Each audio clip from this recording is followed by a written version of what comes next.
Bagi kamu yang bukan penghobi ikan hias profesional, pernahkah terbersit ingin memelihara si predator ganas pecok bas?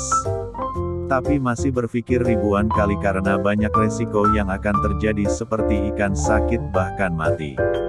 Hai bro, kembali lagi di channel Dom Shinobi Story. Di sini kita akan membahas asal-usul, cara merawat, makanan, dan akuarium yang tepat untuk ikan pecok bas. Jadi simak sampai selesai apabila kalian ingin memelihara ikan jenis ini. Ikan predator cantik ini adalah ikan endemik asli Amerika Selatan. Mereka berkembang secara khusus di Sungai Guyanas dan lembah Amazon dan Orinoco. Mereka lebih suka tinggal di Blackwater yang hangat dan asam. Ikan ini biasanya hidup selama 8-10 tahun. Tapi mereka mungkin tinggal di akuarium kamu selama 15 tahun jika kondisi air di akuarium sesuai. Panjang rata-rata pibas bisa mencapai 26 inci. Ikan terbesar dari spesies ini yang ditangkap memiliki panjang 28 inci. Ikan karnivora ini memang memiliki sifat agresif, yang menjadikannya salah satu spesies paling predator. Karena itu, mereka hampir tidak bisa mentoleransi ikan lain di dalam tangki yang sama. Mereka adalah pemakan yang rakus, bisa melahap apapun yang pas di mulut. Sering terlihat berkelahi dengan ikan lain karena perilaku teritorialnya. Siklit besar ini bersifat diurnal dan sangat aktif di siang hari. Keahliannya yang lain, ikan ini juga ahli dalam melompat. Mereka umumnya menyergap dan melompat dengan keras ke mangsanya. Kamu mungkin sudah tahu bahwa pebas memiliki ukuran yang relatif besar. Ikan ini bisa tumbuh hingga 30 inci. Selain itu, mereka membutuhkan ruang berenang yang luas untuk hidup berdampingan dengan spesies lain. Jadi, kamu membutuhkan tangki yang relatif besar. Tangki 70 galon, 265 L, akan cukup nyaman untuk ikan ini. Namun bagi pebas remaja bisa saja disimpan dalam tangki 30 galon. Ikan ini tumbuh sangat cepat, panjangnya bisa mencapai 14 inci dalam 16-18 bulan pertama kehidupan mereka. Jadi, menggunakan tangki besar akan menjadi keputusan yang bijaksana. Beberapa penghobi ikan hias biasanya memelihara dalam tangki 180 galon untuk memberi mereka kenyamanan. Selain itu, ikan ini memiliki kemampuan lompatan yang tinggi sehingga disarankan untuk menutup akuarium dengan penutup yang rapat. 2. Persiapan tank. Pebas membutuhkan kerikil atau pasir lembut di dasar akuarium, karena mereka memiliki kebiasaan menyaring pasir untuk mencari udang dan serangga lainnya di alam liar. Menyediakan oksigen, ruang persembunyian, dan naungan untuk ikan pebas juga sangat penting. Kamu bisa menempatkan beberapa tanaman hidup di dalam akuarium untuk menyediakan beberapa tempat persembunyian bagi mereka. Karena ikan predator cantik ini bersifat karnivora dan banyak memakan pakan yang kaya protein, maka akan menghasilkan jumlah limbah yang cukup banyak.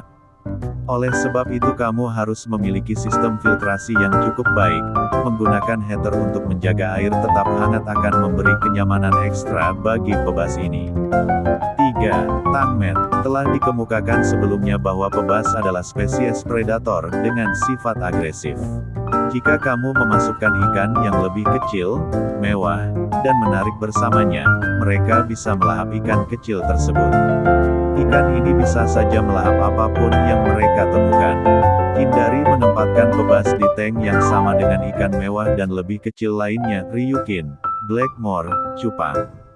Namun, kamu bisa menempatkan beberapa ikan semi-agresif seperti arwana, ikan pari, dan lele besar bersama dengan pebas ini. Terkadang, Oscar juga bisa menjadi tangmet yang baik untuk pebas. 4. Kondisi air, suhu, tingkat pH. Kondisi air akuarium diusahakan harus sesuai dengan tingkat habitat alami ikan ini, agar memberi mereka kenyamanan. Spesies air tawar ini biasanya lebih suka tinggal di air yang relatif hangat. Diusahakan untuk menambahkan heater di akuarium. Biasanya suhu akuarium yang efektif untuk pebas adalah antara 75 dan 81 derajat Fahrenheit, 24-27 derajat Celcius. Pebas remaja akan membutuhkan air yang lebih hangat dan tidak boleh kurang dari 76 derajat Fahrenheit.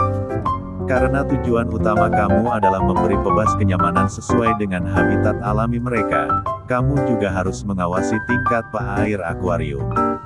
Ikan predator ini suka tinggal di air yang sedikit asam. Kamu harus menjaga tingkat pH air antara 6,5 dan 7,5. Siapkan alat uji pH untuk memeriksa tingkat pH air tangki secara teratur dan ganti air jika perlu. 5. Makanan untuk peacock bass.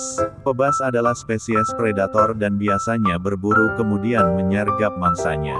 Rasa laparnya yang tak terpadamkan membuat mereka makan apapun yang ada di depan mereka. Karena alasan ini, mereka mungkin menyerang ikan yang lebih kecil atau berukuran sama. Pebas lebih suka makan pakan hidup karena naluri berburu mereka. Meskipun, memberi makan pakan hidup dapat menyebabkan semakin banyak kotoran di akuarium, jadi kamu bisa memberinya pakan hidup cukup 1 kali sehari saja.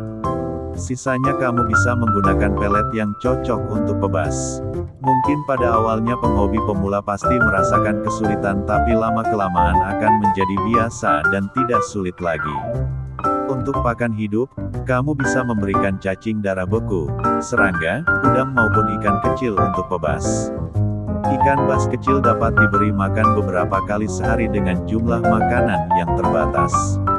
Tapi yang dewasa akan membutuhkan 2 kali lipat dibandingkan dengan pebas kecil. Walaupun begitu, harus tetap diperhatikan juga jangan sampai terlalu berlebihan dalam memberikan makanan untuk pebas. Kesimpulan, peacock bass adalah ikan predator yang memerlukan perawatan intensif namun tidak menutup kemungkinan bisa dipelihara oleh pemula.